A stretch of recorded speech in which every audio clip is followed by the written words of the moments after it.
Bonjour. Une chose est certaine à propos de Ségolène Royal, grande favorite à gauche des sondages pour la prochaine élection présidentielle, c'est qu'elle a le sens de l'image.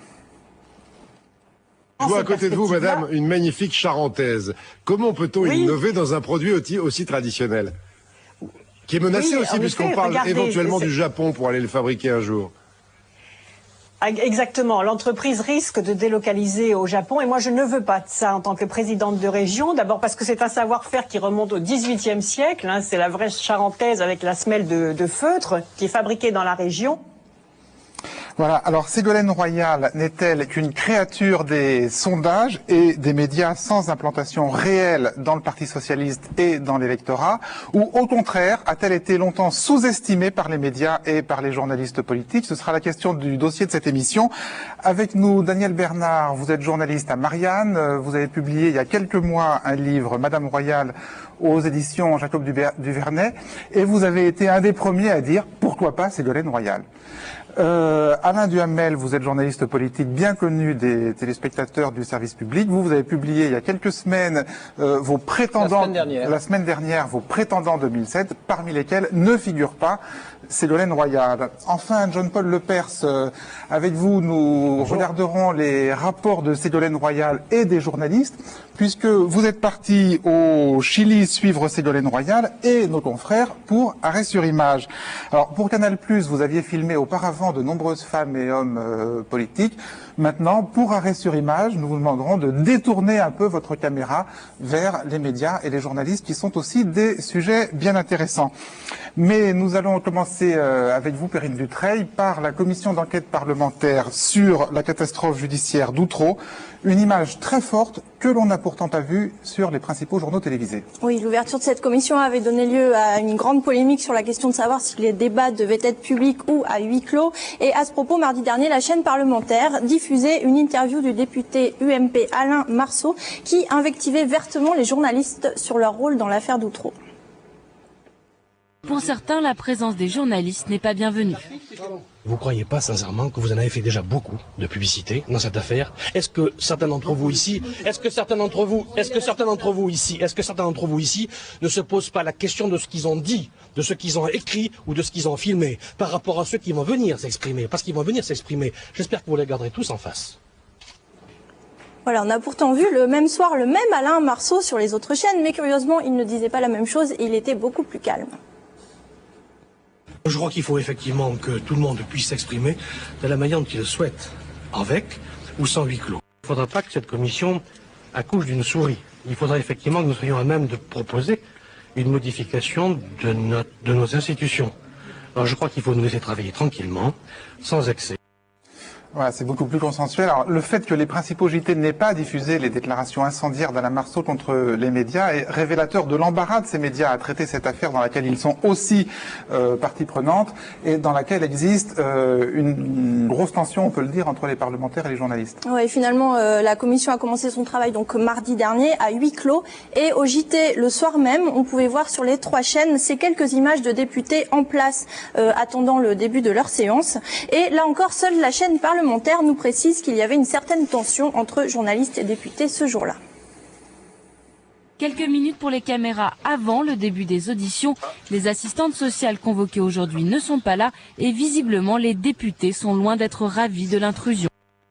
C'est vrai que cette image, quand on la regarde, elle peut paraître habituelle, elle n'est pas spécialement compromettante, et pourtant son tournage n'est pas allé de soi. Hein. Voilà, ce que nous a raconté un journaliste qui était sur place, c'est que le matin, quand les journalistes sont arrivés, il leur était absolument interdit de filmer quoi que ce soit, même la porte fermée de la salle. Mais les députés ont subi une telle pression des journalistes qu'ils ont fini par céder, et dans l'après-midi, donc, les caméras ont eu le droit d'entrer dans la salle juste pour faire les quelques secondes d'image qu'on vient de voir. Voilà, coulisses d'une image. Sébastien Boller, avec vous, retour sur les vœux présidentiels. Voilà, c'est quelque chose que moi je ne voulais pas rater. Le 31 décembre à 8h, on allait savoir ce qu'il fallait retenir de cette année 2005, d'après notre président Jacques Chirac, et voilà ce que ça donnait. Mais 2005 a aussi été une année de succès pour la France. Avec l'A380 d'Airbus, avec Ariane 5, avec le système de navigation par satellite Galileo, avec ITER pour l'énergie du futur, notre pays s'est porté à la pointe de l'innovation mondiale. Voilà, il y a de quoi être fier d'être français, ITER, Galileo, l'A380, un beau bilan. Mais moi, au-delà de ces prouesses technologiques, ce qui m'a frappé, c'est les sourcils de Jacques Chirac. C'est des sourcils qui ne tiennent pas en place, qui remuent énormément. Il y a une grande mobilité là dans cette partie de son visage. Ils montent, ils descendent, ils remontent, ils redescendent. Je suis sûr que si on prenait une règle qu'on mesurait précisément, on verrait qu'il y a plusieurs centimètres d'amplitude, de débattement. C'est la qualité d'un bon communicateur. C'est quelque chose qui a été démontré il y a 2 ans par un psychologue qui s'appelle Serge Sicotti. Il avait fait des expériences assez amusantes. Il montrait à des volontaires des petits clips vidéo d'orateurs qui prononçaient un discours soit en remuant beaucoup les sourcils, comme Chirac, soit en les remuant peu. Et ensuite, il demandait d'indiquer sur une échelle de 1 à 10 leur degré d'adhésion, d'accord avec ce discours. Et on a vu que les notes étaient 2 fois plus élevées quand l'orateur remuait les sourcils. Mais c'est pas tout. Jacques Chirac, c'est un président qui bouge. On a eu des présidents par le passé qui étaient plus statiques à l'écran, les épaules bien droites, la tête immobile, qui comptaient sur le pouvoir des mots. Jacques Chirac, lui, il se dandine. Une fois à droite, une fois à gauche, il fait l'essuie-glace. Et là encore, eh bien, figurez-vous que c'est pas forcément néfaste à la persuasion. Il y a des psychologues canadiens et japonais qui ont fait de nouveau une petite expérience, cette fois-ci avec des écrans où il y avait un personnage de synthèse, en image de synthèse, un petit robot qui prononçait un discours, soit en bougeant, soit en restant immobile. Et de nouveau, on a vu que les gens adhéraient beaucoup plus au discours du petit robot qui bougeait. Alors, Jacques Chirac, là, combine 2 éléments importants de la communication non verbale. Est-ce qu'il aura convaincu? Chacun sera juge. En tout cas, juste un détail dans l'histoire de l'étude sur les sourcils, on avait montré que l'impact des sourcils est plus fort quand le discours, on dit en psychologie, est un argument faible. Ça ne veut pas dire qu'il n'y a pas d'argument, mais que c'est un discours axé plus sur la généralité que sur la démonstration rationnelle. Alors, Sébastien, je n'en tire aucune conclusion, mais vous savez tout de même que vos sourcils bougent beaucoup moins que ceux de Jacques Chirac. Est-ce que vous croyez vraiment ce que je viens de dire? Je laisserai les téléspectateurs en juger. Perrine Dutreil, une page culturelle consistante au journal de 13h de TF1 de Jean-Pierre Pernaut. Oui, vous ne pouviez pas y échapper cette semaine sur TF1. Le film Les Bronzés 3 sort au cinéma dans 3 semaines. Et Jean-Pierre Pernaut a mis beaucoup de cœur à l'ouvrage pour que ça rentre dans nos petites têtes. Ça a commencé lundi. Vous savez que le 1er février, dans quelques semaines, va sortir, 25 ans après, la 3e version des Bronzés. Les Bronzés, un succès extraordinaire à partir d'il y a un quart de siècle. Chacun des comédiens qui y jouaient a ensuite fait une carrière époustouflante. Le mardi rebelote, la carrière est toujours époustouflante. Ils sont devenus amis pour la vie, ce sera le titre de ce film. En un quart de siècle, en tout cas, tous les comédiens des Bronzés ont fait des carrières époustouflantes. Et le mercredi, coup de folie, Jean-Pierre Pernaut a modifié son texte. Des comédiens formidables, ils ont tous fait des carrières exceptionnelles ensuite. Et jeudi, la carrière des Bronzés est encore et toujours exceptionnelle. Des Bronzés qui ont tous eu une carrière exceptionnelle depuis. Alors, comment expliquer cette insistance? Alors, la question qu'on se pose spontanément quand on voit ça, c'est qui produit le film? Et je vous le donne en mille, c'est TF1 qui coproduit. Cela dit, contrairement à ce que l'on observe d'habitude, la promotion des Bronzés 3, en l'occurrence, ne se fait pas uniquement sur TF1, puisqu'elle a commencé dès le 1er janvier sur France 2, où Michel Drucker recevait toute la bande dans son émission Vivement Dimanche. Alors, ce qu'on peut se dire ici dans ce cas, c'est que l'incroyable popularité des Bronzés a balayé les règles classiques de la promotion du cinéma à la télé, règles selon lesquelles les chaînes qui n'ont pas participé à la production d'un film, en général, n'aiment pas trop en faire la promo. Voilà. Alors, pour revenir à la politique, on parlait de tension entre les parlementaires et les journalistes au début de cette émission. Tension observable aussi à l'occasion de la présidentielle au Chili, Perrine. Oui, ce dimanche se tient le 2e tour des élections présidentielles qui oppose, je vous le rappelle, au coude à coude le candidat de droite Sebastián Piñera à la candidate de gauche Michelle Bachelet. Voilà, on va les voir apparaître. Une particularité à signaler, Piñera est aussi le propriétaire d'une chaîne de télévision privée Chilevisión. Alors la petite histoire, c'est qu'avant le premier tour, un premier débat télévisé avait eu lieu, au cours duquel les candidats n'avaient pas été soumis aux mêmes questions. Ça avait soulevé l'indignation de Michelle Bachelet, qui jugeait les termes du débat inéquitables. Un deuxième débat est donc organisé entre les deux tours, c'était le 4 janvier dernier. 4 journalistes interviewaient les candidats, journalistes qui représentaient les 4 chaînes principales qui ont toutes diffusé le débat, dont Chilevisión, la chaîne donc du candidat Sebastián Piñera. Et ce soir-là, une question va donner lieu à une passe d'armes entre journalistes et candidats sur l'indépendance de la presse chilienne, image sélectionnée par Fabien Perrier. Madame Bachelet, il est certain que si ce débat a été organisé de cette façon, c'est parce que nous avons accepté les conditions imposées par votre équipe, qui a mis en cause l'intégrité des journalistes de la chaîne Chilevisión, qui appartient à Sebastián Piñera. La polémique est arrivée à un tel point que Piñera a envisagé d'écarter Chilevisión de l'organisation du débat, une attitude considérée par certains comme celle d'un grand patron. Dans ces conditions, considérez-vous avoir heurté la liberté de la presse, son indépendance, et avoir diminué le droit à l'information de tous les Chiliens? Non, la première chose que je voudrais dire est très claire. Ce que nous avons dit n'est pas ce qui a été répété ensuite. En aucun cas, je n'ai mis en cause l'intégrité des journalistes de Chilevisión ni de qui que ce soit. Les citoyens ont le droit de connaître l'opinion des candidats sur un même domaine. Si on me pose à moi des questions sur la culture et à M. Piñera des questions sur l'emploi, comment les citoyens peuvent-ils se faire une idée de nos propositions? Cette condition me paraissait légitime. Et franchement, j'ai été fortement surprise par le scandale que ça a provoqué. En plus de cela, poser les mêmes questions aux candidats tranquillise tout le monde et évite toute méfiance. Ici, je n'ai jamais mis en cause un seul journaliste. Vous avez déclaré que les journalistes de la chaîne Chilevisión pouvaient paraître suspects. Vous avez proposé ce débat le 22 décembre et dit que vous étiez prête à une autre forme de débat. Mais votre équipe de campagne n'était pas de cet avis. Qui commande, vous ou votre équipe? Je n'ai pas dit qu'il fallait se méfier des journalistes, mais qu'il fallait éviter toute forme de suspicion.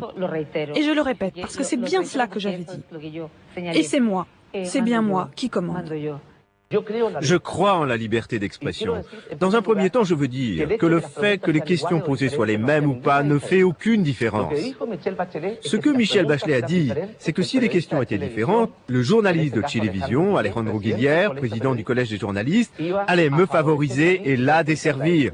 Je considère cela comme une insulte à tous les journalistes. Et en plus, Amaro, j'avais dit en tant que candidat présidentiel que j'étais pour un débat, et que si Michel émettait une objection contre une des chaînes, alors cette chaîne ne serait pas représentée, mais la chaîne Chilevisión est libre et autonome, et c'est pourquoi nous avons parmi nous ce soir Alejandro Guillier. Voilà. Vous qui avez organisé et arbitré un nombre incalculable de débats présidentiels. Deux pour les débats présidentiels. Pas plus, non, mais enfin, en revanche, j'ai vraiment fait ce que j'ai pu pour que le premier ait lieu, ce qui à l'époque était considéré presque comme une infraction. Le premier, c'était Giscard Mitterrand. Voilà, 74. 74. Une réflexion sur cette passe d'armes? Oh oui, que c'est du Berlusconi. Oui, il y a certaines similitudes. Et c'est jouable d'organiser un débat présidentiel alors qu'une des chaînes de télévision est la propriété d'un des candidats? Non, ce qui est surtout absurde, c'est l'idée selon laquelle on interroge la femme sur la culture et l'homme sur l'emploi et sur l'économie. Ça, c'est aberrant. D'accord. Donc, alors, il n'y avait pas besoin de beaucoup me solliciter pour que je dise ça. Eh ben, je vous remercie. Ségolène Royal, puisque ça va être le débat de notre émission, nous allons revenir maintenant sur les tensions qui peuvent éventuellement exister entre les politiques et les médias à propos du cas Ségolène Royal.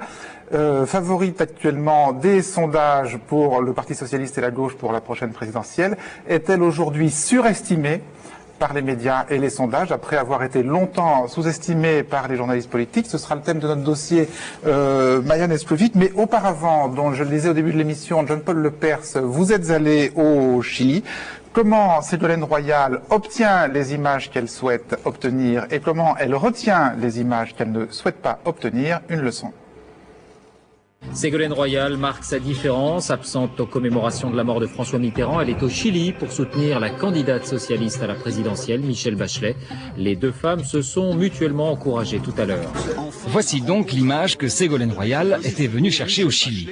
Pour en arriver là, il lui faudra ruser et éviter les questions des journalistes sur ses propres ambitions présidentielles.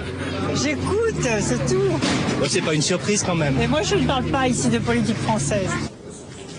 Arriver à ne pas parler de politique française alors qu'elle est portée au firmament des enquêtes d'opinion, est une gageure qu'a réussi l'envoyé spécial du Parti socialiste. Au début du voyage, vers le Chili, ici à l'escale de Sao Paulo, Ségolène Royal est tendue. Aucun contact avec les journalistes qui font le vol avec elle. Et pourtant, un nouveau sondage favorable vient de tomber. La douzaine de journalistes présents souhaiteraient bien lui en parler, mais elle reste inaccessible et muette. Pourtant, elle ne pense qu'à ça, et son entourage également. L'un d'entre eux prend moins de précautions, et il s'est précipité sur Internet pour consulter le sondage. C'est Patrick Minucci, vice-président de la région PACA. Je crois qu'ils sont très bons pour Ségolène. Tiens, regarde, Ségolène Royal, le sondage qui change tout. Le sondage qui change tout. Les Français voient Royal en président. C'est quoi, hein? Ségolène Royal est la seule personnalité socialiste à avoir une stature présidentielle pour une majorité de Français. 53% d'entre eux, selon notre sondage IFOP pour le journal du dimanche. Il n'en revient pas. Lors du vol vers Santiago du Chili, en passant au-dessus de la cordillère des Andes, Ségolène va se dérider un peu. La représentante socialiste voyage en classe touriste. Le PS n'a pas voulu lui payer un billet business. Elle accepte enfin de parler. Mais attention, c'est du off. Je n'ai pas le droit de prendre du son. J'essaye quand même de m'approcher, mais il y a trop de bruit. Les autres ont le droit de prendre des notes. À l'arrivée à l'hôtel à Santiago du Chili, Madame Royal va jusqu'à s'assurer de la discrétion de mes consoeurs du Monde et de RTL. Donc vous ne trahissez pas toutes les deux. Non, c'est sûr, hein, sinon je n'aurais plus jamais rien. Hein. Dans le contexte, ça serait quand même embêtant. Non. J'ai bien essayé de savoir ce qu'elle leur avait dit, mais elles n'ont pas voulu briser le secret. Non, je fais confiance, vous n'avez pas fait un son, Ségolène, dans le... Non, hein, Ah non, je n'ai pas fait de son. Vous avez essayé, vous De lui faire parler des sondages? Ouais. Oui, on a essayé, mais ça a été très difficile. Il a fallu batailler 10 minutes pour la convaincre, pour qu'elle étudie sa réponse. Et elle a dit quoi? Ah ouais? Elle a dit qu'elle ne voulait pas commenter les sondages, qu'elle était ici avant tout pour le Chili, pas pour parler de politique intérieure.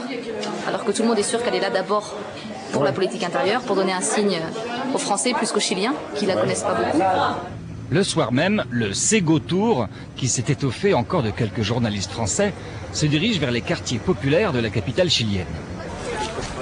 L'objectif de Ségolène Royal, c'est de rencontrer une amie de longue date, Isabel Allende, la fille de l'ancien président chilien.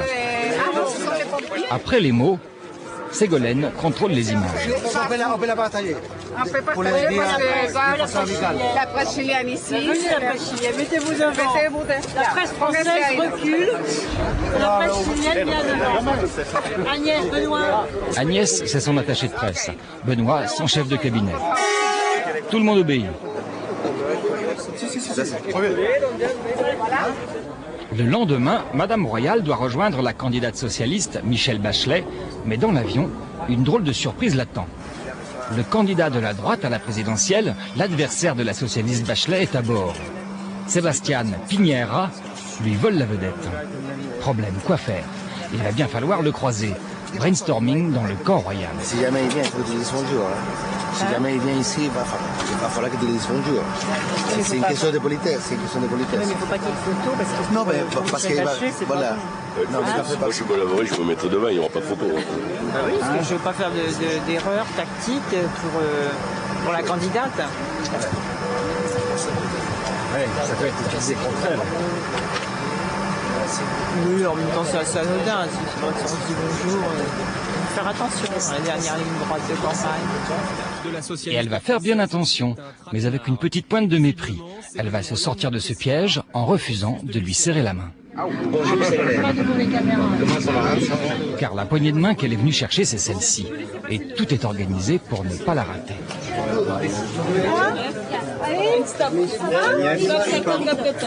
On fait une deuxième vague. C'est pas moi qui décide. On est tellement nombreux qu'il va falloir faire 2 séances pour la même accolade. Je pense que tu vas avoir la même. 2 dizaines de photographes, 4 télés françaises, plus les chiliennes. Tout le monde aura droit à l'image de ces 2 femmes qui ont le même projet, prendre le pouvoir dans leur propre pays. Pour rentrer dans le bureau, une seule condition, ne pas poser de questions. Allez, j'essaye quand même. Donc c'est une image. Juste une image. Pas de déclaration. Et Ségolène Royal va maintenant s'effacer derrière la candidate chilienne. On lui propose même d'intervenir en public. Regardez. Elle nous appelle. Non. Elle décline l'offre. Vous voulez pas parler?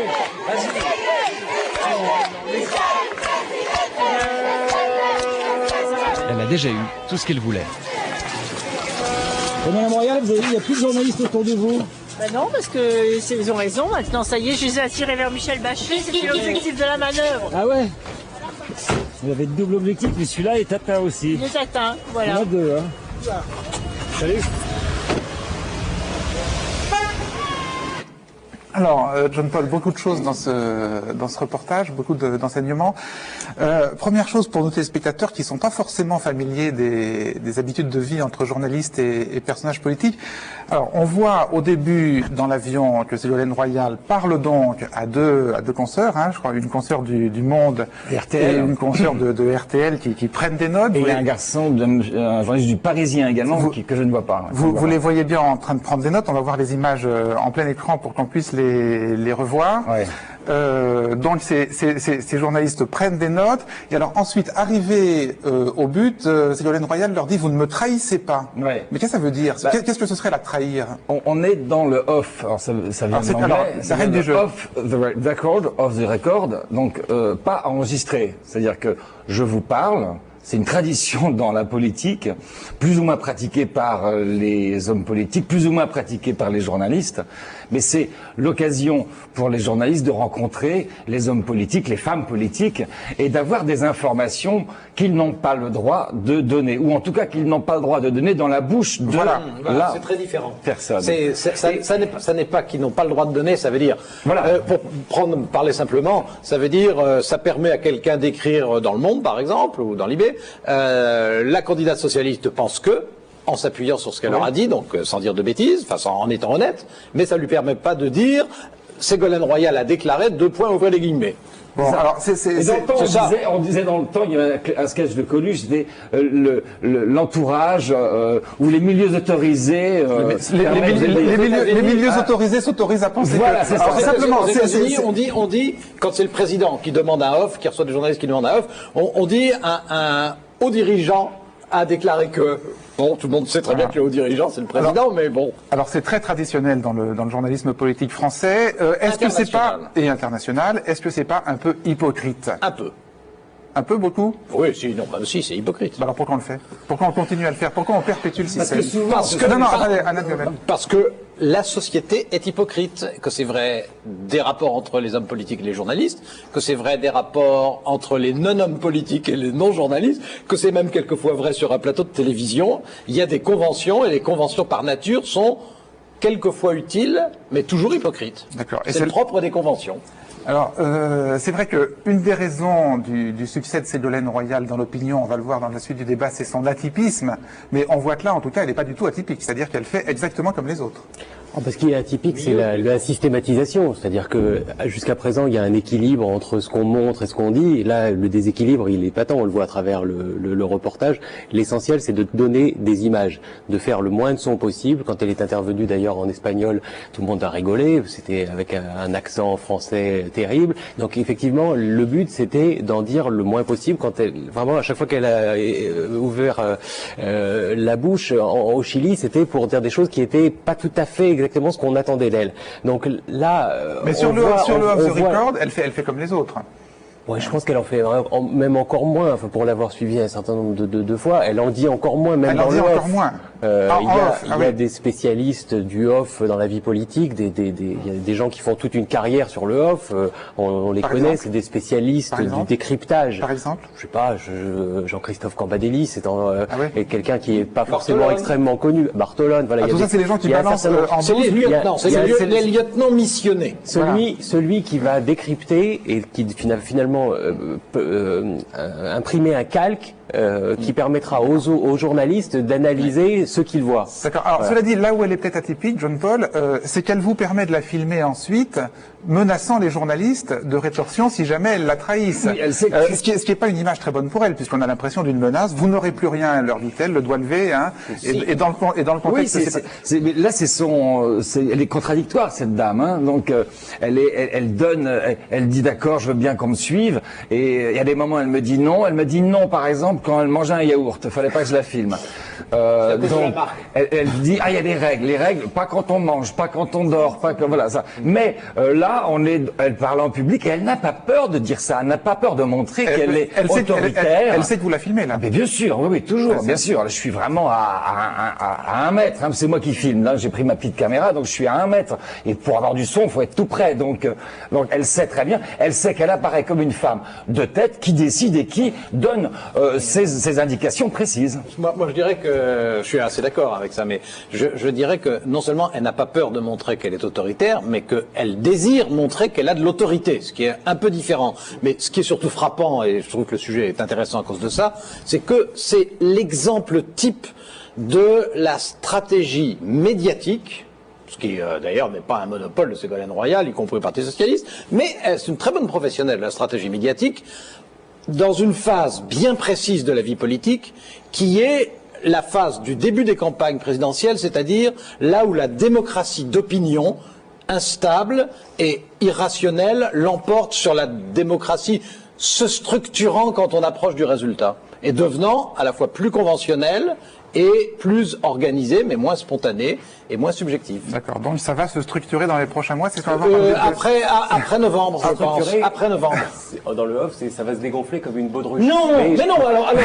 Écoutez, je vous lis, donc je sais que vous n'êtes pas bête. Vous ne faites pas semblant de ne pas comprendre. Je ne parle pas du tout là, quand je parle de structurer une opinion, ça n'est pas Ségolène, c'est la phase pour tout le monde. Et vous avez très bien compris. Alors ne faites pas semblant de ne pas comprendre, parce qu'autrement c'est pas drôle. Alors attendez, pour qu'on fasse pas de off et qu'il y ait le moins d'hypocrisie possible autour de cette table, et on va continuer, est-ce que vous pensez que ça va se dégonfler comme une baudruche, le phénomène Ségolène, ou pas? D'abord, je ne pense pas que Ségolène Royal soit une baudruche. Pour commencer, je pense que c'est une femme politique de qualité, extrêmement méthodique, ce qui est un compliment de ma part, extrêmement ambitieuse, ce qui n'est pas du tout choquant, parce que du moment qu'elle a les qualités qui correspondent, ça n'est pas un problème, et dont je pense qu'elle a en plus beaucoup d'intuition, mais ça n'est pas la première fois que je remarque ça chez elle, dans le choix des moments. Parce que c'est très important en politique. Attendez, et maintenant je vous réponds à la question que vous m'avez posée. Je vous en remercie. Pour que ma réponse ne soit pas caricaturale, elle ne puisse pas être ressentie comme telle. Maintenant, si vous voulez me faire dire que je crois que les qualités réelles de Ségolène Royal ne correspondent pas à celles d'un candidat ou d'une candidate susceptible d'aller jusqu'au bout, c'est-à-dire de représenter en l'occurrence le Parti Socialiste à l'élection présidentielle, oui, c'est ce que je pense. D'accord. Sur l'aspect irrationnel, moi je suis tout à fait d'accord. Quand j'ai vu ces images, je les avais vues à la télé comme tout le monde, j'ai trouvé que Ségolène Royal prenait une dimension présidentielle, de façon tout à fait subjective, du fait de l'avoir à côté de la candidate chilienne. Et ça fait référence en fait à la façon dont on estime la force, l'impact psychologique d'une personne. En fait, quand on estime la puissance d'un individu qu'on voit à la télé ou ailleurs, on se fonde sur ses réussites antérieures. Chez les animaux, c'est pareil. Quand il y a des combats, un gorille qui gagne un combat, et ben quand on va l'affronter ensuite, le simple fait de l'avoir vu gagner un combat, par exemple associé à un autre gorille, et ben ça va renforcer. Voilà, exactement. Et ça joue aussi chez l'être humain. Donc le fait de voir une réussite en partie partagée par Ségolène Royal va jouer à ce niveau irrationnel. C'est ça. Bon, ce qui veut dire que cette visite au Chili est un franc succès. Compte tenu de ce qu'elle en est spontanée. C'est-à-dire, ça serait un franc succès s'il n'y avait pas eu ce que vous avez fait. Il y a un décryptage, mais en même temps, peu importe. Ça dépend si Bachelet va gagner aussi. Si Bachelet perd, si Bachelet perd, là, il y a un crédit qui diminue aussi. Même, elle aura eu une stature. Non, elle aura eu une stature au fond. Si Bachelet perd, elle aura eu une stature de présidentiable, et si Bachelet gagne, elle aura une stature présidentielle. Alors attendez, c'est vous qui dites ça. Alors vous qui êtes tellement attentif à la compétence, aux prises de position des hommes de politique, vous pensez qu'il suffit de faire un voyage et d'avoir une image de télé au titre du 20h pour acquérir une stature présidentielle? Non, pas du tout. Je ne pense pas ça du tout. Je dis que c'est l'image qu'elle projette à un moment donné. Et est-ce que ça marche? À un moment donné, quand l'opinion n'est pas fixée, ça peut tout à fait marcher dans la phase où l'opinion n'est pas structurée, ce qui est le cas aujourd'hui. Mais l'opinion se structurera, pas forcément à son détriment. J'aurai peut-être tort dans 6 mois. Mais ce que je veux dire, c'est qu'aujourd'hui, on est dans une phase bien particulière, celle où les Français ne sont pas concentrés sur l'élection présidentielle, où en revanche les présidentiables et les prétendants et ceux qui ont envie de l'être, les aspirants, sont eux ultra concentrés. Et c'est le moment où tout ce qui est justement image, mime, sourcils, bouche, oreille joue son rôle. J'espère qu'ensuite, ça va être le cas des idées qui m'intéressent plus. Oui, puisqu'on peut dire à minima, c'est que par rapport à ce qu'elle aurait gagné si elle était allée dans la foule de Jarnac, le profit est incommensurable. Là, on l'a vu effectivement triomphante et plusieurs jours de suite au journal de 13h, puis au journal de 20h, alors que les autres avaient une image sous la pluie avec un effet chien mouillé. Hein. Tout le monde, mais donc dans ce match-là, effectivement, elle l'a gagné. C'était Michel Bachelet contre les chapeaux. Mais c'était des images dans les deux cas, ce qui d'ailleurs mettait tout le monde à même hauteur. Les chapeaux et les fichus. Alors, les médias, pour Mazarine. Oui, c'est ça. Elle n'est pas présidentielle. C'est vrai, pas encore. Et ça n'est pas sexiste de le dire. Les médias surestiment-ils ou sous-estiment-ils la candidature de Ségolène Royal? On vient d'avoir un petit avant-goût que tout le monde autour de la table n'est pas forcément d'accord sur le sujet. Maya. Voilà, et ça promet. Alors, Alain Duhamel, effectivement, on l'a dit au début, dans votre dernier livre, vous faites le portrait donc de 15 prétendants, mais dans la liste, pas de Ségolène. Alors, ça peut paraître surprenant, et l'un des premiers à s'en être étonné, si ce n'est le premier, c'est vous, Daniel. Dans votre blog, vous expliquez, vous vous demandez, mais pourquoi donc Alain Duhamel boude-t-il Ségolène Royal, et d'expliquer que c'est justement, je cite, parce que le cercle magique des éditorialistes dont vous faites partie, monsieur Duhamel, ne la croit pas crédible, qu'elle a toutes ses chances en 2007. S'en suivra un petit match de chronique. Ça commence avec la vôtre. Alain Duhamel, dans Libération, vous faites de Ségolène une candidate imaginaire. Certes, dites-vous, elle présente l'avantage d'être intelligente, jolie, volontaire, ambitieuse, mais elle reste... Oui, et qu'elle incarne une... Et elle se tient totalement à l'écart de tout ce qui ressemble à la politique politicienne. On va y venir, on va y venir. On résume les épisodes précédents. Les résumés. On vous en laisse un peu pour le plateau. Mais elle reste à vos yeux, donc je disais, une belle locomotive sans wagon derrière. Et vous avez compris ce que j'ai dit, puisque je l'ai expliqué, ce que ça voulait dire. Ça n'était pas un jugement esthétique, c'était de dire que c'était quelqu'un qui avait des caractéristiques de séduction politique, mais qui n'avait pas derrière elle de courant. C'était ça. Ça voulait dire. Oui. Merci d'être suite des épisodes précédents, Maya. Alors, derrière ça, votre sang ne fait qu'un tour, Daniel. La même semaine, dans le même journal, Ségolène devient candidate contre les médias. Qui aura, pauvre Ségolène, à supporter, dites-vous, la détestation que lui porteraient les journalistes politiques pur sucre, dont vous faites évidemment partie, Alain Duhamel. Alors Daniel, le sucre réagira vivement en vous attribuant une idéologie de procureur, toujours dans le même journal, mais ça ne s'est pas calmé, puisque durant votre tournée de promotion sur les différents plateaux, on n'a pas manqué de vous faire remarquer l'absence de Madame Royal. Pardon, je veux pas vous taquiner, Alain Duhamel, mais la tuile... Mais allez-y. La tuile, c'est quand même là ce qui vous arrive. Vous sortez ce bouquin et paf, on ne parle partout que de... C'est quand même une tuile. C'est pas une tuile du tout. On ne parle que de Ségolène Royal et elle n'est pas dans votre livre. Pourquoi Ségolène Royal n'est-elle pas parmi ses prétendants en 2007? Parce que je pense que ce n'est pas une prétendante de 2007. Alain Duhamel, dans votre livre, là, j'ai cherché, là, quand il est arrivé, j'ai pas trouvé Ségolène Royal. C'est original, ça. Bon, alors, vous avez déjà expliqué ce que vous pensez du cas Royal. Simplement, attendez.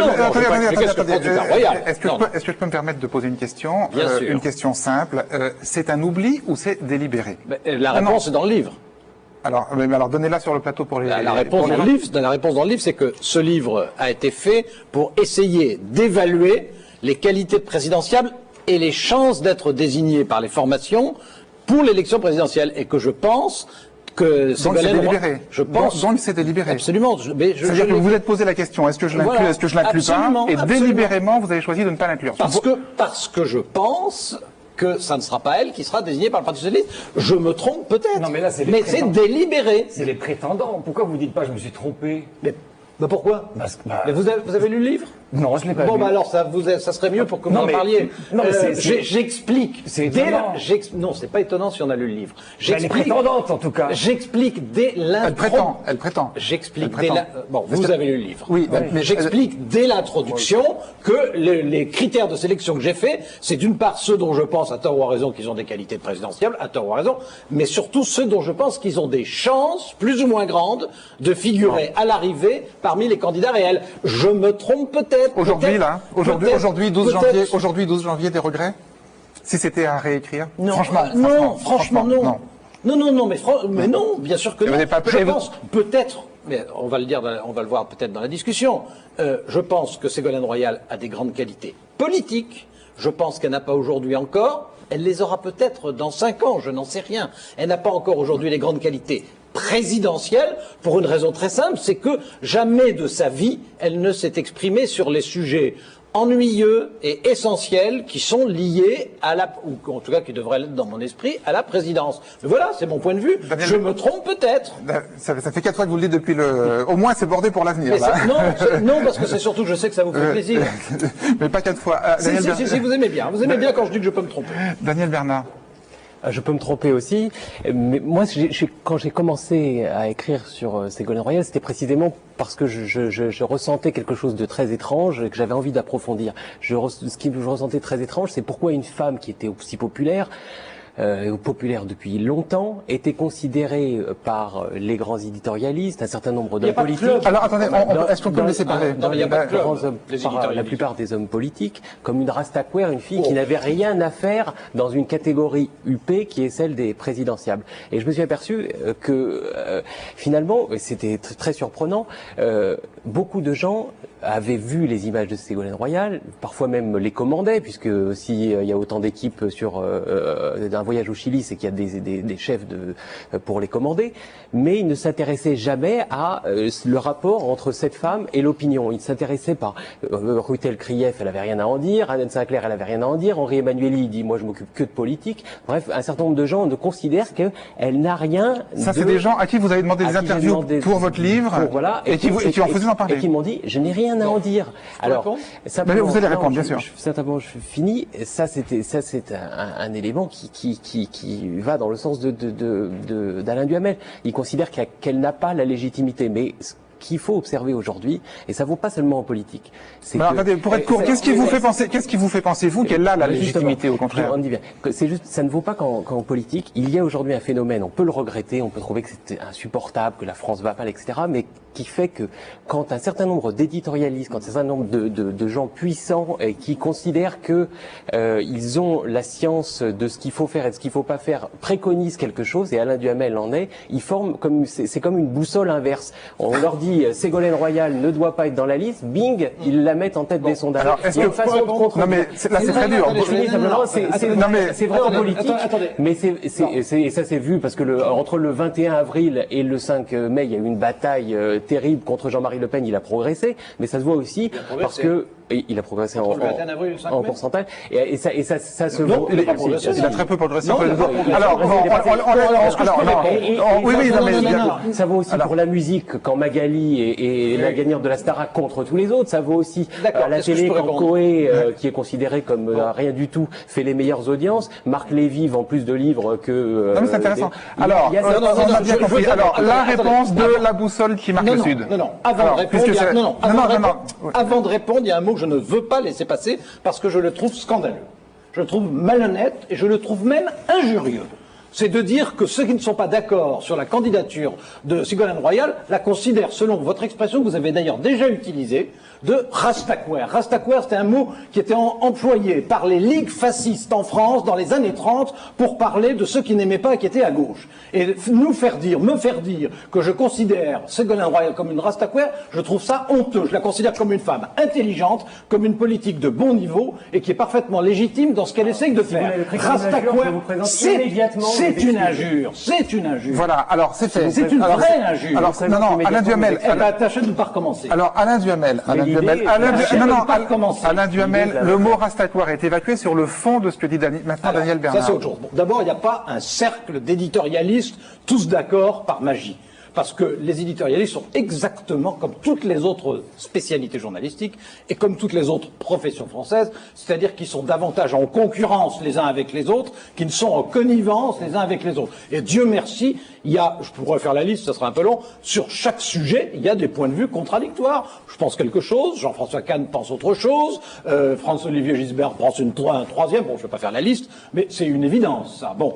Ensuite, moi, je n'ai jamais mis, en aucune façon, en cause le droit de Ségolène Royal à avoir envie d'être candidate, à faire tout ce qu'elle peut pour l'être, et si elle l'est, ben elle le sera, et puis voilà, je trouve ça tout à fait normal. Et vous disiez, j'ai interrogé X, Y, et ils n'ont rien eu à me dire sur Ségolène Royal. Reconnaissez que vous m'avez dans ma vie peut-être téléphoné 3 ou 4 fois, dont une fois sur Ségolène Royal. Je vous ai toujours répondu, c'était peut-être pas très intelligent, c'était peut-être pas très intéressant, mais j'avais quelque chose à vous dire sur elle. Donc ça n'est quelqu'un que je ne méconnais pas du tout. Mais je pense qu'aujourd'hui, elle n'a pas les qualités qui correspondent à la présidence de la République. Ça ne fait pas partie ni des droits de l'homme ni des droits de la femme d'être président de la République. C'est une sélection difficile dont malheureusement, quand le choix final n'est pas bon, nous payons tous le résultat. Alors, vous l'avez dit, maintenant on va, avec vous, Marianne Lescovich, examiner une par une peut-être les composantes de la personnalité médiatique de Ségolène Royal, à commencer par le fait qu'il est exact que jusqu'à présent, elle n'a occupé que des ministères considérés comme secondaires. Jusqu'à présent, ça fait une quinzaine d'années à peu près que Ségolène Royal est devenue une figure familière de nos JT, et que ce soit au ministère de l'Environnement, de l'Éducation ou de la Famille, ses actions, c'est vrai, restaient très proches du quotidien des Français. Écrivez-moi, c'est pas moi qui le dis, mais le ministre de l'Environnement. Rassurez-vous, Ségolène Royal n'est pas en manque d'affection, mais part en guerre contre le bruit dans les cantines scolaires. Les 1000 premières cantines qui parviendront au ministère de l'Environnement verront leurs travaux d'insonorisation aidés. Quand Ségolène Royal se déplace en province, c'est comme un passage d'Attila le roi des Huns, ça détruit. Cela se passe à Porquerolles, où Madame Royal a tenu à médiatiser la première action de son intervention contre les constructions sauvages. Le droit de l'environnement protège les plus faibles, c'est-à-dire ceux qui tout simplement prennent le plaisir de regarder le paysage, contre les plus forts, c'est-à-dire les sans-gêne. Ségolène Royal a présenté aujourd'hui en Conseil des ministres son projet de réforme sur l'accès à leurs origines des enfants nés sous X. Ségolène Royal veut faire distribuer la pilule du lendemain par les infirmières scolaires. Les enfants seraient exposés un peu trop facilement aux films porno. C'est Ségolène Royal, la ministre déléguée à la famille et à l'enfance, qui s'en inquiète. Les images d'extrême violence ou d'atteinte à l'intimité sexuelle des adultes traumatisent les enfants au même titre que la maltraitance. C'est-à-dire qu'il y a une forme de maltraitance audiovisuelle. La première chose que j'ai faite, ça pouvait paraître très étrange au départ, donc dans cette circulaire, c'est redécrire les 5 types de violences sexuelles sur les enfants, décrire ce que c'est qu'un viol, ce que c'est qu'une atteinte sexuelle. Il y en a pour tous les goûts. Mais à trop vouloir tirer sur la ficelle, le fabricant, déjà rappelé à l'ordre il y a 6 mois, s'est attiré les foudres de certaines féministes et de quelques élus. Il faut protéger la dignité des femmes, sinon il ne faut pas s'étonner après qu'il y ait une montée de la violence sexiste. À la rentrée, tous les enfants mangeront à leur faim. Le gouvernement a mis en place un fonds social pour les cantines, qui a été débloqué récemment, et 300 000 enfants vont enfin pouvoir accéder à ce droit élémentaire qui est celui de manger à sa faim. Alors, je vous vois là, Daniel Bernard, sourire sur ce dernier extrait, mais pourtant, ce que vous dites, vous, c'est que le fait qu'elle n'ait traité que des sujets considérés comme secondaires, entre guillemets, avec 1000 guillemets, n'est pas son handicap, c'est son atout pour la compétition.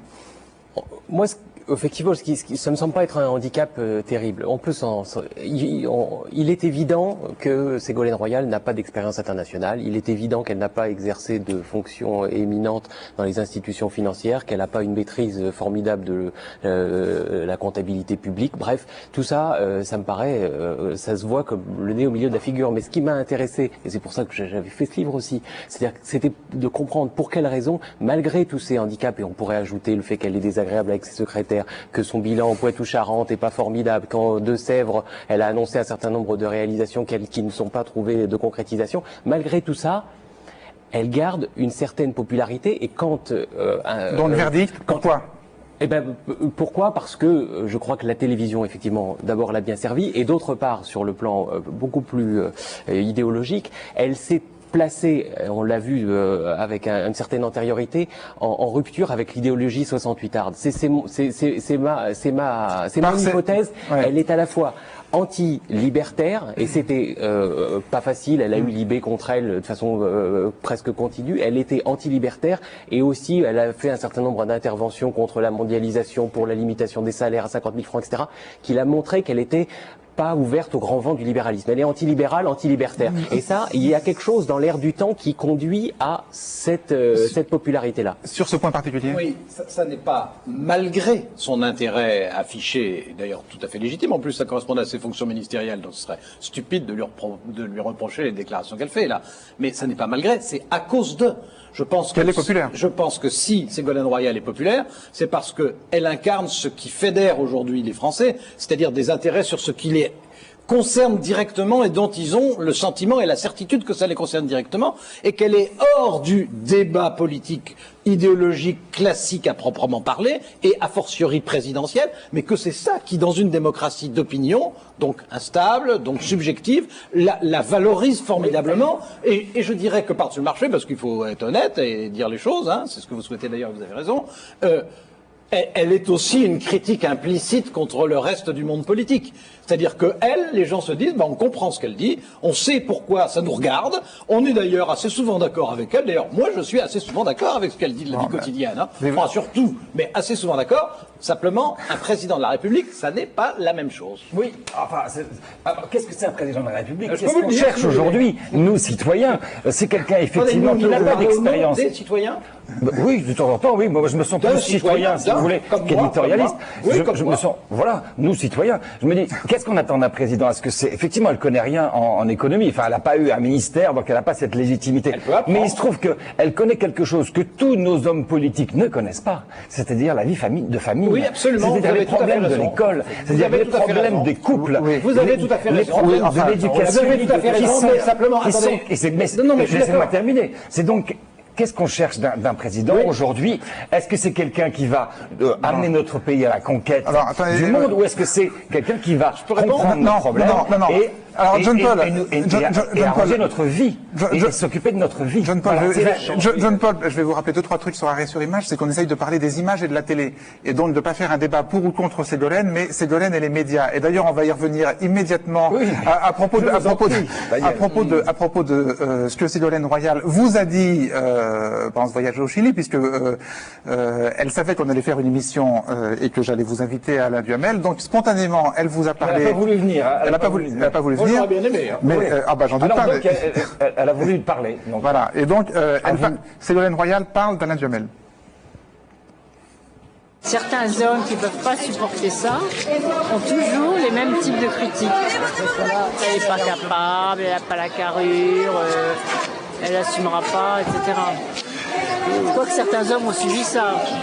J'observe Alain Duhamel avec ses critiques. Ce qui est très amusant, c'est qu'il avait les mêmes à l'égard de François Mitterrand quand il soutenait Giscard en 81. Oui, sur le fait qu'il ne connaissait rien en économie, notamment. C'est vrai, vous n'y connaissez rien. Ce que j'entends sur moi, c'est faux. Ce que j'entends sur moi, c'est exactement ce que disait François Mitterrand. Il n'y connaît rien en économie, il n'est pas digne de représenter la France à l'étranger, il n'a pas la carrure. Exactement les mêmes reproches, c'est bon signe. Alors, réponse. Alors, réponse, c'est facile. D'abord, une contradiction énorme. Elle commence par dire, ceux qui considèrent que je n'ai pas la carrure présidentielle, c'est parce que je suis une femme, et elle enchaîne en disant, d'ailleurs, c'est ce qu'il disait de François Mitterrand. Bon, alors, sur le fond. C'est vrai que vous l'avez rappelé récemment, alors je crois que c'était en 74 et non pas en 81, vous, et peut-être même en 81, vous allez nous le dire, vous n'étiez pas favorable à l'élection de Mitterrand, vous l'avez rappelé récemment, c'est vrai. C'est absolument vrai qu'en 81, je n'étais pas favorable à l'élection de François Mitterrand à cause de son programme économique. Voilà. Cela dit, alors l'idée, comme elle le disait, de dire... il n'a pas la carrure, il peut pas être président. C'est ridicule. J'ai fait un livre en 69 avec François Mitterrand, qui pour lui a beaucoup compté, qui s'appelait Ma part de vérité. Et François Mitterrand a dit et a écrit que j'étais quelqu'un qui le prenait en considération et qui, au contraire, j'ai toujours pensé qu'il avait la carrure présidentielle. Simplement, il se trouve qu'en 81, c'était pas du tout l'alliance avec le PC qui ne me faisait ni chaud ni froid, c'était, je pensais que son programme économique de 81 était un mauvais programme. C'est mon droit de penser ça, je le disais, et ça n'empêchait pas de me téléphoner la semaine suivant son arrivée à l'Élysée, en me disant qu'il aimerait bien discuter avec moi de tel ou tel point, ce qui prouve que je ne le prenais, qu'il n'a jamais pensé, lui, que je le sentais indigne d'être là. En plus, franchement, vous avez lu, vous me connaissez depuis longtemps, j'ai fait très souvent des papiers sur François Mitterrand, l'idée selon laquelle je ne lui aurais pas accordé la stature présidentielle, c'est un mensonge absolu. C'est un mensonge de Ségolène Royal. Et d'ailleurs, j'ai fait plusieurs livres là-dessus, dans lesquels je disais ce que je pensais de François Mitterrand. Ça tient pas. Ce qui est intéressant sur votre pratique, ce qui est intéressant sur votre pratique de journaliste, c'est que vous dites en 81 je n'étais pas favorable, ce qui veut dire que vous dépassez le rôle de simple commentateur. Vous avez Pourquoi un commentateur, ça commente pas? Si, mais là, ce que vous dites, c'est que vous souhaitiez ou que vous ne souhaitiez pas. Un commentateur n'a pas de préférence, n'a pas de jugement, n'a pas de. Donc, ce qui veut dire que par exemple aujourd'hui vous en avez, c'est-à-dire aujourd'hui au stade où nous sommes, est-ce que vous souhaitez l'élection de tel ou tel en 2007? Non, aujourd'hui je ne souhaite pas, mais en revanche parmi les 15 dont je parle dans le livre, il y en a dont je pense qu'ils ont vraiment l'envergure potentielle, y compris ceux avec lesquels je ne suis pas d'accord. Typiquement Fabius, je suis pas d'accord avec Fabius, vous avez lu le portrait, et puis d'autres papiers que j'ai pu faire, je suis pas d'accord avec lui, mais je reconnais tout à fait qu'il a la carrure présidentielle. C'est vrai à gauche, c'est vrai à droite, je pense qu'il y en a. Mais vous n'avez pas de favori? Je n'ai pas de favori. Alors en plus, je vais vous faire. Alors c'est grave, mais pourquoi? Mais c'est pas grave du tout. Pourquoi est-ce que alors attendez, pourquoi est-ce que j'aurais des favoris alors que je vous ai expliqué, je suis sûr que vous avez vous en aviez en 81. Vous me laissez expliquer ce que je veux dire, je veux pas être long. Hein. Je vous ai dit tout à l'heure, on est dans une phase, dans un moment politique donné, où pour l'instant, ce sont les images qui sont présentées. Oui, mais vous, Alain Duhamel, vous les connaissez. Laissez-moi terminer. Vous les connaissez, ce qui m'intéresse, au-delà de l'image. Ce qui m'intéresse, c'est au-delà de l'image, la phase qui va commencer, je vous l'ai dit tout à l'heure, la phase qui va commencer par laquelle les uns et les autres devront mettre en avant leur projet. Mais vous les connaissez, non, je ne le connais pas. Les projets des socialistes, pour l'instant, ils vont commencer la semaine prochaine. Alors, je suis quand même pas Madame Soleil, je veux dire. Et ils veulent le terminer en juin. De même que Sarkozy veut le terminer en juin. Villepin, ça sera plus tard, parce qu'il n'a pas le droit de parler de ce genre de choses tout de suite. Je jugerai, comme en 81, à partir de leur projet. Je jugerai à partir de leur projet de 81 et de ce que je sais aussi de leur personnalité à ce moment-là. Non, mais attendez, Alain Duhamel, si je peux permettre une question de temps en temps, si je peux me le permettre. Vous êtes frustré là. Et je vois, oui, légèrement, leur personnalité, vous les connaissez déjà. La personnalité, je les connais. Vous n'allez pas avoir des surprises. La personnalité, je les connais, mais les idées m'intéressent encore plus. Et les programmes encore plus. Et pour François Mitterrand, j'ai toujours été extrêmement clair avec lui. Je lui dis qu'il avait tout à fait la personnalité qui correspondait à ses fonctions, mais que le programme ne convenait pas. Et l'idée selon laquelle un éditorialiste n'aurait pas d'opinion sur les projets, les programmes présidentiels, voire sur les caractères, honnêtement, c'est pas sérieux. Je veux dire, on est là pour ça. Daniel Bernard. Ce qui m'a intéressé dans l'extrait où on voyait Ségolène Royal interpeller Alain Duhamel, c'est qu'elle lui fait visiblement un procès qui est absurde et qui est pour elle mécanique et qui est un ressort assez important de son succès. On la critique, c'est un machiste. Donc il y a cette rengaine qui repose sur quelques épisodes passés qui ont été effectivement des épisodes de machisme consommés, mais qu'elle utilise pour éviter de dire autre chose. C'est évident. Attendez, et vous dites que c'est une des racines de son succès, ça? Oui, parce que dans la même logique que j'indiquais, c'est-à-dire que un certain nombre de journalistes ou d'éditeurs désigne tel ou tel comme respectable ou comme acceptable, et que les Français pensent que le contraire doit être vrai. Ce que vous dites pour Édouard Balladur, par exemple. De la même façon qu'une femme qui se trouve dans la situation d'un martyr, d'une victime, bénéficie du soutien de l'opinion. Elle l'a joué de ça depuis le début de sa carrière. Je suis la seule femme, c'est parce que je suis la seule femme qu'on m'attaque. Alors avec moi. Est-ce que c'est vrai ça, John Paul? C'est vrai que j'ai remarqué que quand elle est en difficulté, elle va utiliser quelquefois c'est justifié, mais quelquefois c'est comme un truc, c'est un réflexe. Et elle va, c'est de la mauvaise foi. quand elle ne répond pas sur l'économie. Je lui dis mais si, c'est vrai, vous n'y connaissez rien en l'économie. Elle pourrait dire bah oui, c'est pas, j'ai pas eu l'occasion, mais non, elle va attaquer. C'est-à-dire que c'est vrai que et plusieurs fois je lui ai fait remarquer d'ailleurs et elle n'est jamais d'accord avec ça. Dans le prolongement de ce que vous dites, il y a effectivement une ambivalence de la construction du personnage médiatique de Ségolène Royal, c'est que c'est une maman. Et toute la France le sait, hein, Maya. Voilà, c'est une femme, c'est une maman, et comme ça arrive parfois aux femmes, elles font donc des enfants, sauf qu'elle est ministre, et qu'elle invite les caméras à filmer sa progéniture du berceau au scooter. À la rubrique Carnet Rose, permettez-moi de vous annoncer la naissance de Flora, le 4e enfant de Ségolène Royal. Un ministre qui accouche dans l'exercice de ses fonctions, c'est un événement rare. Sa maman est ministre. Flora ignore encore que c'est une première dans l'histoire de la République. Un bébé d'1 jour qui fait son entrée sur la scène publique, une petite fille qui fait déjà sa première télé. J'ai hésité, c'est vrai que c'est pas facile parce que c'est en même temps une vie privée, donc auquel on a droit, mais en même temps c'est vrai que c'est assez exceptionnel et je le fais aussi pour la cause des femmes. L'arrivée d'un nouveau-né ne devrait pas poser de problème à cette responsable politique de 38 ans et déjà mère de 3 enfants. Thomas, Clémence et Julien, 8, 6 et 4 ans. Il a 20 ans, c'est l'aîné de ses 4 enfants et comme souvent ce jour-là, il l'accompagne à la gare Montparnasse. Cette scène de vie quotidienne, elle-même a souhaité nous la montrer parce qu'elle symbolise à ses yeux ce qu'elle est, parce qu'elle résume son image. Alors, Alain Duhamel boit du petit lait en regardant ces images. Mais si. C'est, je veux dire, l'archétype de la très bonne professionnelle de la démocratie d'opinion, de la stratégie médiatique. On va parler français. C'est l'archétype de la politique spectacle que vous détestez. Oui, absolument.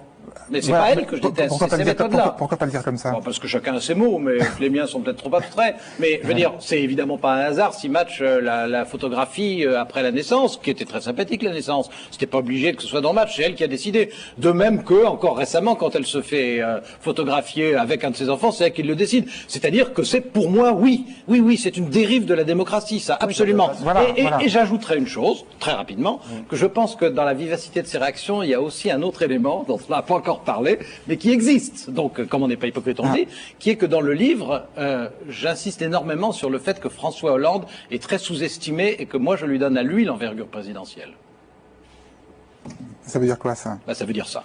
Ça veut dire que j'insiste. Alors, est-ce que ça veut dire que vous avez eu des confidences off the record, Ah non, pas du tout. Soit de la part de François Hollande, soit de la part de Ségolène, disant, pas du tout. Ségolène a été très fâchée de ce que tu as écrit dans le livre. Non, pas du tout, Non, c'est pas du tout ça. C'est simplement qu'il se trouve que, dans ce livre, je prends une défense, j'espère éloquente, de François Hollande, dont je pense depuis longtemps et dont j'ai écrit souvent, mais là, je fais un chapitre là-dessus, qu'il a été sous-estimé par l'ensemble des journalistes et des éditorialistes politiques et des éditorialistes politiques. C'est vrai que Hollande est sous-estimé. Et que peut-être que le fait qu'au même moment, je fais un chapitre pour dire François Hollande est vraiment sous-estimé, il a ces qualités-là. Et puis que je dise, elle, je ne dis pas qu'elle les aura pas dans 5 ans, je n'en sais rien, mais elle les a pas, ça peut l'énerver un peu plus. Alors, Daniel Bernard, sur la politique spectacle, sur le scooter, le scooter, la maternité, est-ce que vous êtes d'accord sur le fait que c'est une dérive de la démocratie, ce que disait Alain Duhamel, et est-ce que vous pensez que malgré tout ça lui bénéficie? Que ça lui bénéficie, c'est évident, que c'est une dérive effectivement. Quand Lionel Jospin a déclaré sa candidature, c'est Daniel, tout le monde a dit que c'était Daniel, le fils de Sylviane Agacinski, qui a appuyé sur le bouton, comme si c'était essentiel.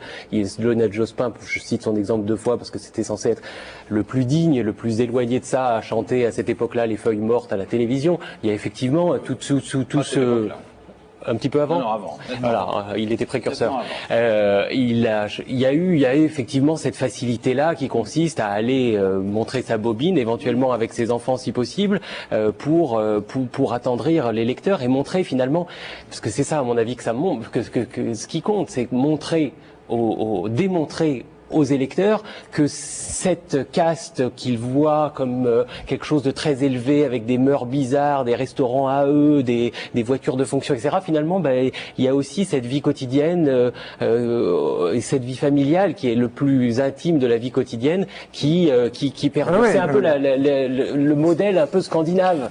La seule chose, c'est que personne, évidemment, ne va voir quel est le quotidien de Ségolène Royal avec ses enfants. Alors John Paul, vous qui avez passé, parce que John Paul, vous qui avez passé quand même de nombreuses journées avec elle, puisque avant de l'accompagner au Chili pour Arrêt sur Image, vous aviez réalisé un 52 minutes sur elle pour Canal+. Une investigation. Oui, ce qu'elle vit au quotidien, sa vie quotidienne, c'est ce qu'elle montre, c'est-à-dire c'est cette simplicité, le scooter, la séance de lecture bucolique avec sa fille dans un beau quartier parisien. Je n'ai pas sollicité ce genre d'image du tout. Je souhaite pas savoir comment elle vit avec ses enfants. Vous souhaitez pas aller derrière cette image-là, par exemple? Non, parce que là, on a l'image d'une mère présente, attentionnée. C'est la femme politique, c'est ce qu'elle fait, c'est ce qu'elle pense, c'est ce qu'elle dit, c'est comment elle fait, c'est son action politique. Moi, je suis désespéré par ces images. Je trouve que les hommes et les femmes politiques n'ont pas à faire ça. On est d'accord. Que Bernadette Chirac, par exemple, qui est une femme politique, a écrit un livre qui a raconté sa vie privée, ses déboires avec son mari, avec ses enfants. Je trouve que elle a ouvert une boîte à ce niveau-là qui est... Enfin, elle l'a pas ouverte. Ça avait été ouvert largement avant elle. À ce niveau-là, jamais. Sarkozy, bien sûr, a continué. Ségolène Royal a ouvert cette porte. François Hollande n'est pas d'accord, d'ailleurs. C'est un différent dans le couple. Et on est parti là-dedans aujourd'hui. Et je trouve ça désolant. Ça ne m'intéresse pas personnellement. D'accord. Alors, ça ne vous intéresse pas personnellement, mais... En tant que journaliste politique. Oui. Alors, en tant que journaliste média, peut-être que je vais... Mais la vie privée des gens m'intéresse pas en général. Très bien. Non, parce que vous avez prononcé le mot dérive, je pense que c'est une évolution. Ça veut dire quelque chose. Le fait que la politique spectacle fonctionne, il faut le voir d'une façon simple, c'est qu'il y a deux traitements de l'information, un traitement affectif et un traitement rationnel. Le fait que le traitement affectif fonctionne de mieux en mieux, qu'est-ce que ça veut dire? Ça veut dire que le traitement rationnel n'a plus prise. Pourquoi est-ce qu'il n'a plus prise? Les psychologues vont vous dire c'est soit parce que les gens se sentent plus concernés, soit parce que ils n'ont plus les moyens de comprendre. Et peut-être qu'effectivement sur les questions économiques. Non mais alors excusez-moi de vous le dire comme ça, mais ça vous pose une question personnelle. Dire que vous êtes l'incarnation en quelque sorte d'un traitement rationnel, même ultra rationnel de la chose publique et de la politique. On a souvent dit que des gens comme vous-même, Alain Minc, Jérôme Jaffray, Jean-Marie Colombani formiez une sorte de cercle de la raison. Non, c'est une formule. Moi, j'ai jamais dit ça. Non, vous ne l'avez pas dit, mais on l'a dit. Est-ce que vous ressentez aussi que ce traitement ultra rationnel de la politique n'a plus prise, comme vient de le dire Sébastien? Alors, je suis sûr que les Français aujourd'hui, les Français spécialement, d'ailleurs, ça se sent très bien aussi dans les sondages, donc dans la démocratie médiatique, ont beaucoup plus de mal qu'avant à comprendre le monde dans lequel ils vivent, et d'ailleurs ont peur du monde dans lequel ils vivent. Mais c'est parce qu'on leur explique plus assez bien, c'est pourquoi? Alors, je pense que... Parce que c'est vous qui leur expliquez. Non, mais attendez. Moi, je fais ce que je peux pour essayer d'expliquer comme je peux, dans mes limites personnelles. Mais je pense que la métamorphose qui n'a pas eu lieu, et j'ai fait souvent des papiers là-dessus, sur des sujets proches des vôtres, donc ça vous a peut-être intéressé, je pense que comme on est dans un monde qui change extraordinairement vite avec la mondialisation, que les gens en ont peur, ils ont besoin d'explications des politiques que les politiques ne savent pas leur donner. Et les politiques ne savent pas leur donner parce qu'ils n'ont pas compris que dans un système présidentiel contemporain, c'est-à-dire pas les institutions de 58, contemporain, il faut que le président de la République en exercice passe la moitié de son temps à expliquer et à dialoguer avec les gens. Et non pas à faire des vœux enregistrés ridicules, non pas à faire une absence totale de conférences de presse, non pas à lire des discours que personne n'écoute, mais à expliquer vraiment aux gens. Mais ça, à RTL, je l'ai dit 100 fois, même une fois, Jacques Chirac m'a dit, vous savez, je vous ai entendu, enfin, ça voulait dire un peu, vous commencez à me tapaniser avec cette idée-là. Je pense que plus il y a d'anxiété réelle des gens devant l'univers dans lequel ils vivent, plus il faudrait que les hommes politiques apprennent à leur parler autrement et qu'ils n'ont pas appris. Alors, Ségolène Royal, une de ses forces, est qu'elle parle de choses qui sont faciles à déchiffrer pour les gens. C'est aussi ça une des raisons de sa force. Mais à mon avis, vous allez me dire que je suis trop rationnel. Non, je vais vous dire que vous êtes contradictoire. On a presque le sentiment, on a presque le sentiment à vous écouter que vous n'y croyez pas, mais que vous à l'élection de Ségolène Royal ou même à sa désignation, mais que vous le souhaiteriez presque. Et vous, à vous écouter, on a l'impression que vous y croyez, mais que vous le souhaitez pas parce qu'il y a tout un tas de choses chez elle qui vous déplaisent. Enfin, vous interprétez. Bon, alors, vous interprétez beaucoup. Là, vous faites de la démocratie d'opinion. Disons que j'interprète. Alors, on va terminer après Ségolène la maman, Ségolène la femme. C'est différent.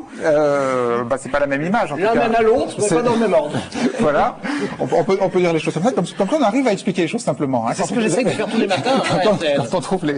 Quand on trouve les bons mots.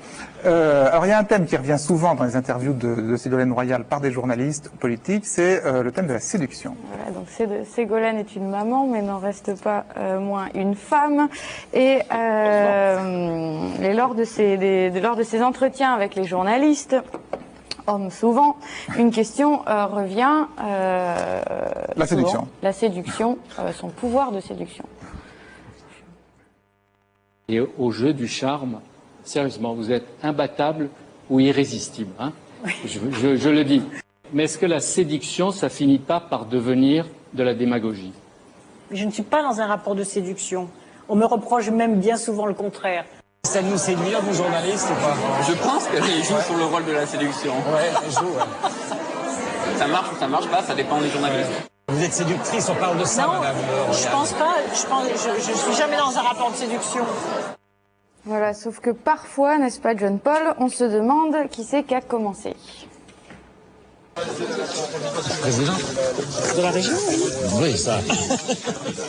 Est-ce que les gens vous parlent souvent? Oula, ça va être spécial ce reportage. J'ai rarement des caresses sur le menton.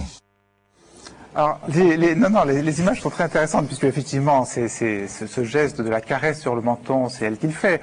Mais en même temps, ce qu'on voit dans cette image, c'est que vous êtes aussi un peu séduit par elle. Vous jouez aussi la séduction, vous êtes penché sur elle, quand même vous êtes très proche d'elle. C'est-à-dire que vous avez enlevé le début, c'est-à-dire que je lui pose une question pas très fort, parce que on vient de lui dire Madame Royale Présidente. Et elle fait des boutades, et je lui dis, mais attendez, si, quand même, présidente, ça peut vous intéresser. C'est-à-dire que je change de registre, alors je me rapproche. Sur la séduction, elle s'en sort comme ça. Ouais.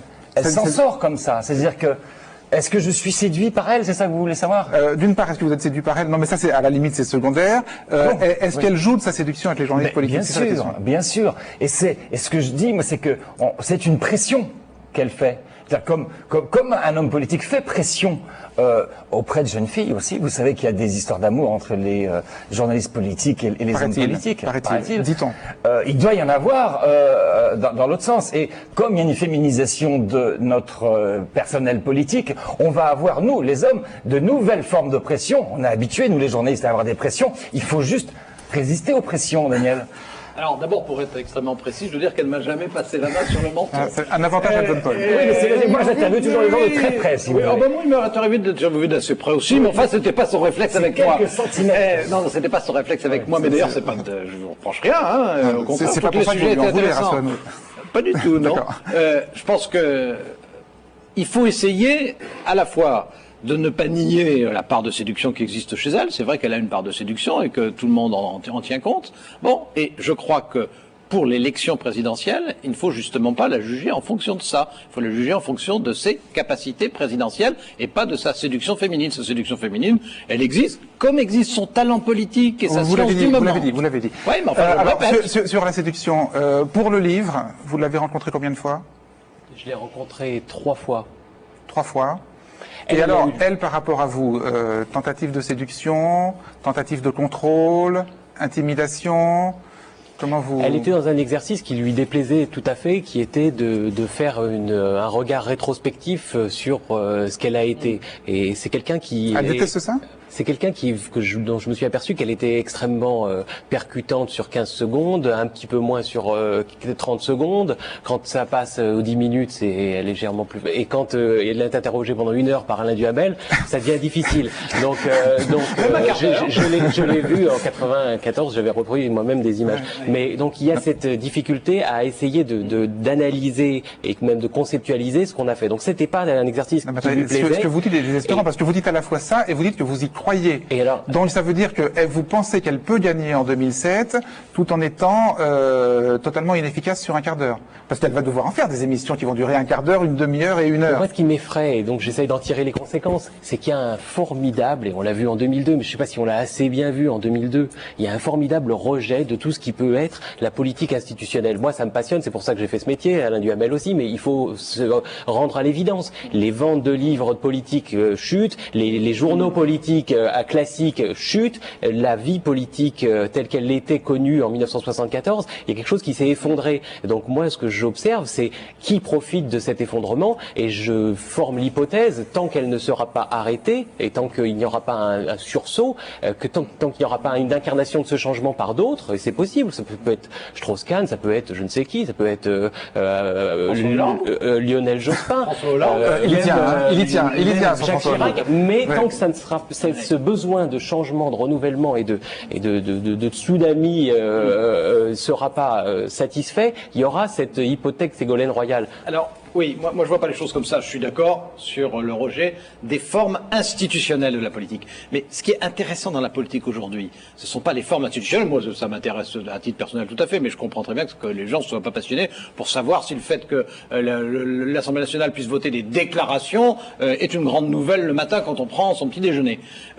En revanche, sur les objectifs d'une politique à l'occasion de la présidentielle, sur ce qu'on veut atteindre pour les gens et comment on essaye de l'atteindre. Là, je suis persuadé non seulement qu'il y a un vrai intérêt, mais je crois que mon livre marche bien, donc ça prouve que ça peut aussi intéresser les gens.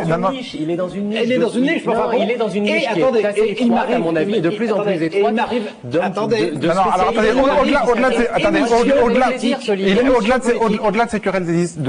Au-delà de ces querelles d'édition, simplement, vous dites que les gens s'y intéressent, mais est-ce qu'ils y croient encore? Et là, on est dans le fond du problème. Bon, vous dites en gros, Ségolène n'est pas crédible parce que elle n'a pas de programme et vous jugez extrêmement peu probable qu'elle arrive à en construire un. Et de toute façon, même si elle en construit un, j'ai l'impression que vous n'y croirez pas trop. Est-ce que sur le fond du problème, est-ce que le fond du problème n'est pas que de toute façon, les programmes, les déclarations d'intention, on va terrasser le chômage, on va réduire la dette. De toute façon, les gens n'y croient plus. Alors, deux choses. Ça n'est pas vrai que les gens ne regardent plus les émissions politiques. Sur ma question, il y a des émissions politiques qu'on regarde tout à fait, y compris avec Ségolène Royal. Deux, s'il s'agit de dire les enjeux de la prochaine élection présidentielle, ça va être de dire avec moi plus de problème d'insécurité, avec moi plus de problème de chômage. Évidemment, les gens prendront ce qu'ils le disent pour des fantoches. Ça s'est toujours passé comme ça jusqu'à présent. Non, pas toujours. Non, pas toujours. Non, ça n'est pas vrai. Pas toujours. Je reprends un exemple que j'avais suivi d'assez près.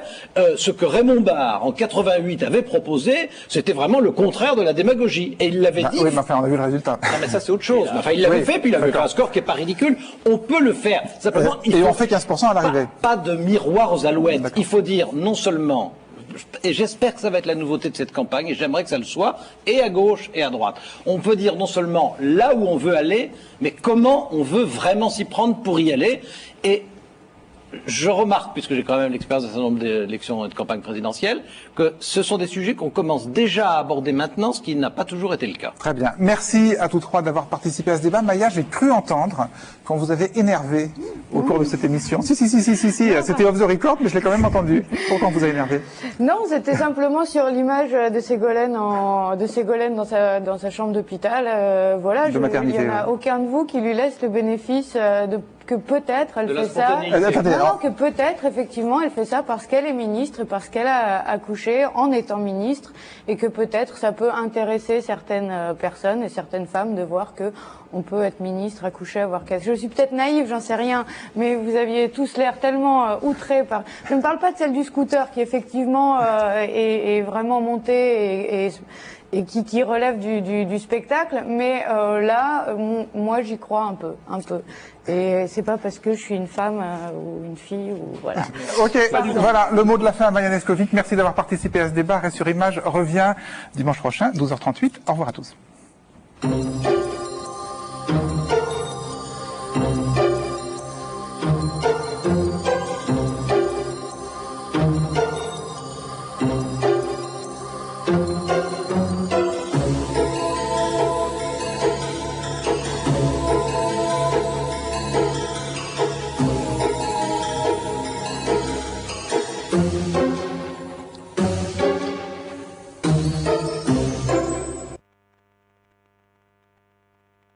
On ne peut pas te reporter sur les liturgies, c'est ça en fait. Bon. Alors c'est vrai ce que je disais. Ben, j'espère bien. Je sais pas ce que c'est, mais j'espère bien que c'est vrai. Qu'est-ce qui est vrai? Non, sur l'histoire de Rastaquouère. J'ai fait un séminaire de 3 ans de suite avec René Raymond, Raoul Girardet, Jean Touchard. Non, mais c'est pas ce que vous vouliez dire. Non, mais c'était un mot. C'était un mot. Non, c'était un mot choc. C'était un mot choc à ce moment-là. D'accord, mais les mots changent de sens, monsieur Duhamel. Les mots changent de sens, même si c'est intéressant de connaître leurs histoires. Le même à propos de franchement, moi j'ai pas pensé une seconde à l'entre-deux-guerres quand je l'ai entendu. Non, mais moi, oui, mais ça, chacun. Je suis plus âgé. J'étais déjà éditorialiste politique pendant l'entre-deux-guerres. Le doyen déjà. Bon. Mais alors, attendez, il y a une chose où j'espérais que vous me rendriez grâce, parce que bon, c'est par rapport à votre théorie, et à la vôtre d'ailleurs, du cercle des éditorialistes, c'est que s'agissant de François Hollande, ce qui concerne les éditorialistes, il y a moi d'un côté et tous les autres de l'autre. Hein? Mais pas sur Ségolène. Sur Ségolène, vous étiez tous d'accord. Il y a très peu qui se sont exprimés. Justement, c'était un accord par le silence. Non, mais c'était un accord par le silence, c'est-à-dire. Non, on va pas dire ça parce que moi je me suis exprimé en long et en large. Non. Novembre, décembre, jusqu'à l'envolée dans les sondages, personne n'y croyait. Il n'y avait pas de raison. Pourquoi Mais puisqu'il y avait un certain nombre de gens qui avaient exprimé leurs ambitions, il y avait un certain nombre de gens qui avaient des courants pour aider leur ambition. Vous la connaissiez déjà. Vous saviez qu'elle irait. Ah non. Ah non? Ah non, pas du tout. Ah, vous saviez pas qu'elle irait? Pas du tout, parce que moi je pensais que ça posait un problème très compliqué au couple à François Hollande, et donc même un problème de couple. Enfin, je ne pensais pas du tout qu'elle irait. Non. Je pensais qu'elle en avait envie, mais je ne pensais pas du tout qu'elle irait justement. Vous la voyez aussi régulièrement que les autres? Ou vous la voyez moins que les autres? Je vois pas les autres méthodiquement. Non, mais régulièrement, j'ai dit. Je n'ai pas dit méthodiquement, j'ai dit régulièrement. Je vois les autres un peu selon aussi des affinités ou des. Je vois plus Elisabeth Guigou qu'elle. Je vois plus Simone Veil qu'elle. Qu'est-ce que je peux vous dire comme autre exemple? Martine Aubry, je la vois plus qu'elle. Non, mais la vérité, c'est que. Vous allez me dire, on the record, vous allez mettre ça sur votre blog. Mais, ce qui est vrai, c'est qu'il m'est arrivé 2 ou 3 fois de déjeuner avec elle et de lui poser des questions sur ce qui, moi, m'intéresse. Hein. C'est-à-dire sur la fiscalité, qu'est-ce que vous pensez? Est-ce que ça c'est une bonne idée, ça c'est pas une bonne idée? Qu'est-ce que vous pensez sur l'éducation, non pas simplement sur les brimades ou des trucs comme ça, mais vous, le collège unique, vous pensez que c'est ça demeure la bonne solution, pas la bonne solution, etc. Et elle n'avait pas de réponse. Elle n'avait pas de réponse. François Hollande a des réponses, Simone Veil a des réponses. Oui, en même temps, des réponses. Non, mais le fond du problème, c'est ce que je vous ai dit à la fin, c'est que clair avec vous. Tout à fait clair. Quand j'ai parlé avec elle. Des choses de la vie, elle était très sympathique, très vive, très intéressante. C'est vrai, on a parlé de dînant, de films, de théâtre, de trucs très parfaits. Quand je lui posais des questions sérieuses, elle m'a déçu. Voilà, elle m'a déçu. Non, mais en même temps. Je dis d'autant plus que, par exemple. Non, mais en même temps, vous savez très bien que ça ne veut plus rien dire. Ça ne veut plus rien dire. Je veux dire, Chirac. Non, d'avoir un programme sur la fiscalité. Je veux dire, mais enfin, Chirac voulait réduire l'impôt sur le revenu 30%. Oui, mais donc ça ne veut plus rien dire. Ne me dites pas que j'ai jamais dit que je croyais. Donc ça ne veut plus rien dire. Si, ça veut dire. Absolument. Ça veut dire. Jospin, il a ses défauts, il peut être emmerdant, il peut être psychorigide, n'empêche que ce qu'il a fait quand il était au pouvoir, ça correspondait à l'attitude qu'il avait annoncée avant. Bon, bah, ça, il était battu, d'accord, mais enfin, je veux dire, non. Mendès, quand il disait qu'il faisait quelque chose, il le Non, mais c'était avant de la télévision. D'accord, Jospin, c'est pas l'histoire ancienne non plus, hein, c'est encore assez récent. Et elle m'a. C'est sûr que si les talents universels, c'est Mendès, là, il y en a peu qui risquent de passer la barre. Hein. C'est très bien, je pense qu'il y a des gens, je pense que Strauss-Kahn a la même envergure intellectuelle que lui, je pense que Fabius n'a pas le même caractère, malheureusement, mais a la même envergure d'homme d'État que lui, pour rester dans la famille, non. Mais je dis d'autant plus que moi, un de mes grands regrets, c'est qu'en 81, j'étais, alors là je me trompe complètement, puis on ne saura jamais, mais j'étais persuadé que si Giscard gagnait, c'était Simone Veil qui était Premier ministre. Et c'était ma grande espérance. Moi, à l'époque, d'ailleurs, je l'ai dit, j'ai même reçu des centaines de lettres de protestation. Et puis à l'époque, c'était pas mal, en 81, pour avoir défendu Simone Veil à mort. Pour moi, la personne pour qui j'avais le plus de sympathie à l'époque, c'était Simone Veil. Et j'espérais, et je pensais qu'elle serait Premier ministre en 81 si Giscard gagnait. Donc voilà. Et je pense que c'est un grand gâchis qu'on n'ait jamais essayé ça avec elle.